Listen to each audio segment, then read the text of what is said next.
This is the second part of the third video in the beginner's guide on how to use Arnold in Cinema 4D.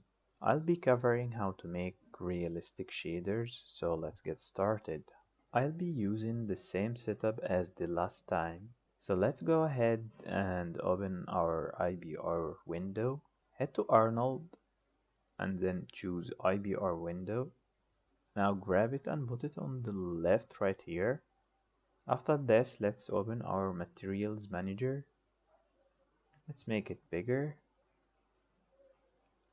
And now let's create our first shader, and that would be a glass shader. Hit to create and then Arnold and then surface and then standard surface.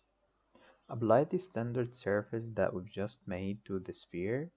Grab it and drop it on the object manager. And now let's open the shader network editor by clicking on the standard surface using the scroll wheel on the mouse. After doing so, the shader network editor window will pop up. Let's click on the standard surface and scroll down till we find the transmission and open it. Let's increase the weight value. Instead of 0, let's type in 1. Immediately we start seeing the glass shader. You also notice that the base is grayed out. We can't control it anymore. That's because we have a value of 1 in the transmission. But if we decrease this value, instead of 1, let's use 0.9. You would notice that we got the control over the base color again, and it's not grayed out. For now, let's increase the transmission value again to 1. We can control and improve the quality of our glass and the look of it by using the specular and the transmission tabs. Let's decrease the roughness under the specular. Instead of 0.2, let's go for 0.05, you'll start seeing a much more clear reflections on the sphere and your glass starting to look way better. Under the roughness value, you will find the IOR or index of refraction. Every transmissive object have a different value of an IOR to it. You can search that on Google. For example, the water have a value of 1.33, and this is the result I got after I gave it some time to render with a IOR value of 1.33, so it looks more like water instead of glass. Let's make some frosted glass. Head to the specular and under the IOR increase the value. Instead of 1.33, let's go for 1.5. And increase the roughness to around 0.3. I'll let it render and then show you the result. And after rendering, this is how it looks. Let's compare it with the other one where we had the water IOR. Press on letter A on the top left hand corner and then choose the other image that we rendered before and then click on B. Click on swap vertical and horizontals icon. On the right hand we have the water shader applied to the sphere, and on the left hand we have the frosted glass, and this is the difference between the two. Let's continue by making some tinted glasses. Close this picture viewer, and now under the transmission change the color to this reddish color, and now start increasing the depth value. Instead of 0 centimeter, let's use a value of 10. It started going black.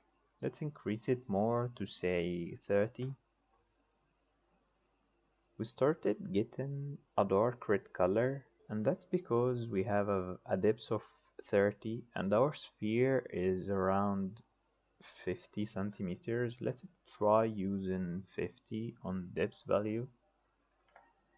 We started seeing a lighter version of the dark color that we have had before. Increase the depth again. Instead of 50, let's use a value of 100. We started seeing a much lighter tinted red glass. In the beginning, we had a black color. When we increased the depth value, instead of 0, we typed in 10. That's because we had a scatter color that was and is black. Let's grab our transmission color and drop it on the scatter one, like this.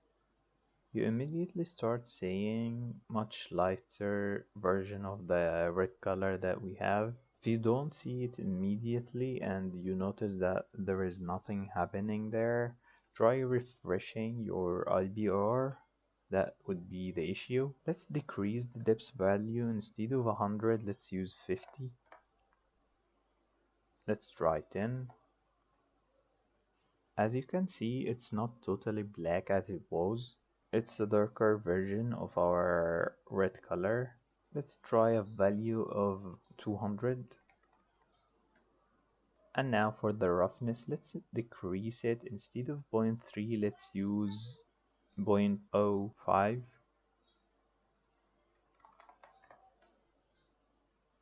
I'll let it render till the end and show you the result. And this is the final result of the tinted glass. Let's move on and make a metal shader. As you already know the drill, hit to create, and then Arnold surface and a standard surface, and then apply that new shader on the sphere, and then open the shader network editor, and as usual, click on the standard surface shader. On the top right corner, you would find the material presets. Instead of plastic, let's choose metal.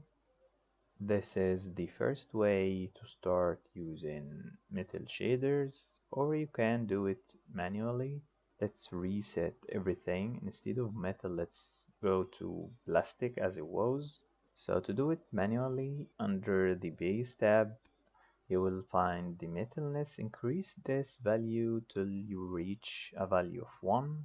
After doing so, you will notice that we can't control the IOR anymore. We just have our metalness value to control. You'll find some metal presets. Instead of custom, you will find aluminum, copper, gold, iron, lead, mercury, nickel, silver, and sodium. Let's try going with a gold shader. Choose gold. As you can see, this preset changed only the colors of the base color and the specular color. For me, I prefer a darker version of this gold, so let's change the base color, click on it, and then let's make it more saturated with values of 244, 206, and 90. And then for the specular, let's grab the base one and drop it there, and then let's take a much brighter version of it and let's make it a bit yellowish. Move the hue slider towards the yellow color and let's make it more saturated, and that's it.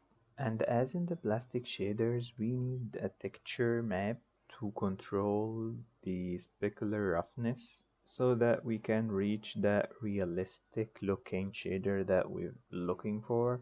Grab any texture that you like. I have mine already here, so I'll drop it. I'll attach it directly to the Arnold shader by pressing Alt W and then 1. I like how it's sitting on the sphere, so I'll attach it to the surface shader by choosing main and then specular and then roughness, and then I'll attach the standard surface shader to the Arnold shader output by clicking on it and then Alt W1. We started seeing some rough and reflective areas, but the effect is too much, so we need to reduce it. Make sure that you've selected the image node and then press Ctrl Tab, untype ramp and choose ramp float and then input. We started saying that weird looking projection again, so under type, instead of view, choose custom, and then down below click on show in separate window. Now we have a better curve that we can control. Let's make the lighter areas darker by decreasing the value of this dot on the top right hand corner. Let's go for around 0.6. Let's wait for the IBR to render some of the sphere so that we can see the effect better on the sphere. It looks great, so I let it render and show you the final result. And this is the final result of the gold shader after we have added the roughness texture. And that would be it for the metal shader. And now let's make a new scene so that I can show you how to make fabrics. I'll start with making a new project, so press on Ctrl N, close the materials manager for now, and add a plane object. After doing so, let's add a cone. Let's make it smaller, press T and pull it down, and then grab the place tool and place it on top of the plane by dragging around. Let's zoom in a bit. Head to the object manager and click on the cone. Under the attributes manager, increase the top radius instead of 0. Let's use a value of 10 and leave the rest as it is. And now add another plane. Press E, move it up around 65 centimeters. Let's zoom out a bit. Plane is too big. Let's decrease the size of it. Press on it on the object manager, and instead of 400, let's use 200 for the width and the height. Increase the width and the height segments to around 80. And now go to the object manager and choose the cone and the first plane that we've added. Right click, go to simulation tags and then choose collider. Go to the last plane that we've added, change its name to fabric. Right click on it, go to simulation tags and choose cloth. Increase the bendiness, instead of 10, let's use a value of 20. And now press Ctrl D to open your project settings. Head to simulation. Under simulation, increase the substeps, instead of 20, let's use 40. And for the iterations, instead of 1, let's use 10. And press on F8 or play.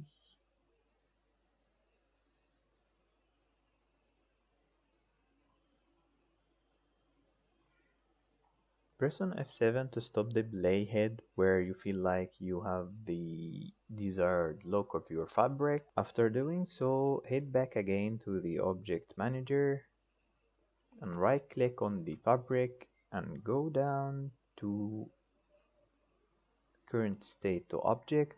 You will find a new mesh added to the object manager. Head back to the object manager and disable the plane and disable the cloth tag. Click on it and then under basic, remove the check button right next to enable and delete the cloth tag next to the fabric mesh from the object manager. And now click on the fabric mesh, press Alt and then click on the subdivision surface so that we add the subdivision surface as a parent to the fabric mesh. And now zoom in on the fabric so that we can get a better camera angle on it. Choose an angle that you would like. I like this one. And then I'll increase the width and the height of the first plane that we've added. So instead of 400, let's use 800. We don't have any lighting in the scene, so let's grab our Arnold sky from the previous project. Press V, and on the bottom under projects, choose the first one. And under the object manager, let's click on the Arnold sky. Under edit, let's choose copy. Press V again. Under projects, go to Untitled 2 and then press Ctrl V. We've successfully added the Arnold sky that we have had in the other project. Now let's add some shaders. Go back again to the first project, and under the materials manager, I'll grab the wood shader. I'll click on the material and then hit to edit and then copy and go to the new project and then click anywhere in the materials manager and then press Ctrl V. I'll now apply the wood shader to the plane, and then I'll make a new shader to be our fabric shader. Hit to create and then Arnold surface and standard surface shader, and then I'll apply it to our fabric. I'll now open the shader network editor and grab the fabric texture that I have, drag it and drop it here. After doing so, I'll click on it and then press Ctrl Tab and add a bump to the node, and then I'll choose a bump map. Let's run the IBR for now. The tiling of the wood texture is way too big. Let's decrease it. I'll move the shader editor to the left and then press on the wood shader, and now choose the two texture that I have here, and then under UV coordinates, instead of 1, let's use a value of 4, and that's it for the wood shader. Now let's head back to the fabric shader, click on it, and now press on the standard surface shader, close the specular and base, and then open the sheen, and let's increase the value of sheen to 1. We start seeing a kind of unnoticeable changes on the IBR. Let's open the base again, and let's change the color. Instead of white, let's choose a black color. Let's go all the way down to 000, but as you can see, we can't get it to be full black, and this is the sheen effect that defines the class when the light bounces off of it. Let's decrease the sheen value. Instead of 1, let's use a 0.5.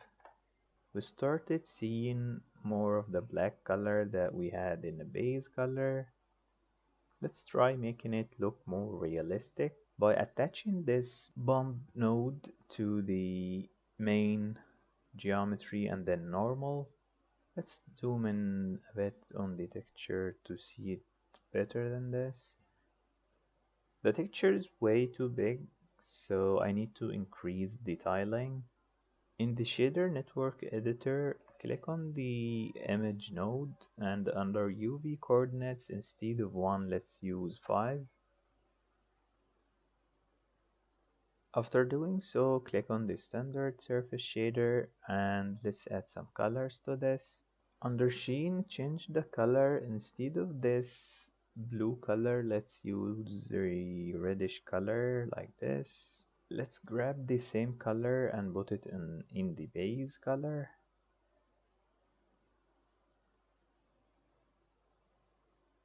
And now let's make this base color a bit darker, something like this. And let's decrease the roughness. Instead of 0.3, let's use a value of 0.1. I'll let it fully render and show you the result. And this is the final result of the fabric shader that we've just made. And that would be it for the shaders. So see you next time. Hope you had fun.